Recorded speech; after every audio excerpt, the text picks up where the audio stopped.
After 26 years మళ్ళీ ఇది release అవుతా ఉంది అంటే నాకు ఆ టైంలో ఎంత ఒక ఎగ్జైట్మెంట్ ఉందో అదే ఉంది ఇప్పుడు కూడా. అది ఈ జనరేషన్లో ఎలా రిసీవ్ చేస్తారు ఈ ఫిలింని అని ఆ టైంలో మీకందరికీ తెలియదు అనుకుంటారు. వీళ్ళకి తెలుసు. ఏం sir senior journalist, first time ఎవరెవరు చూసారు ఇక్కడ ఈ ఫిలింని? డెఫినెట్గా ఈ ఫిలింకి మీరిచ్చిన ఆ లవ్, ఆ సక్సెస్, ఆ ఒక అభిమానం నేను ఎప్పుడూ మర్చిపోను. హ్యాట్స్ ఆఫ్, మీకు హ్యాట్స్ ఆఫ్. ఈ ఫిలిం ఇంత కల్ట్ ఫిలిం అది ఇది అని చెప్తున్నారు కదా, అదన్నీ కారణం మీరు.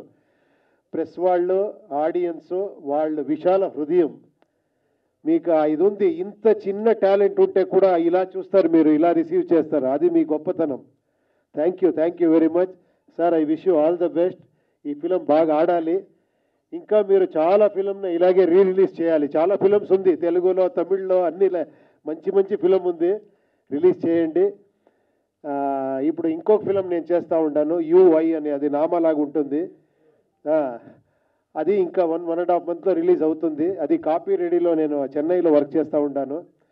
అది తీసుకొని వస్తాను. మళ్ళీ ఇంకొక ప్రెస్ మీట్లో ఇలాగే కలుస్తాము. Thank you very much.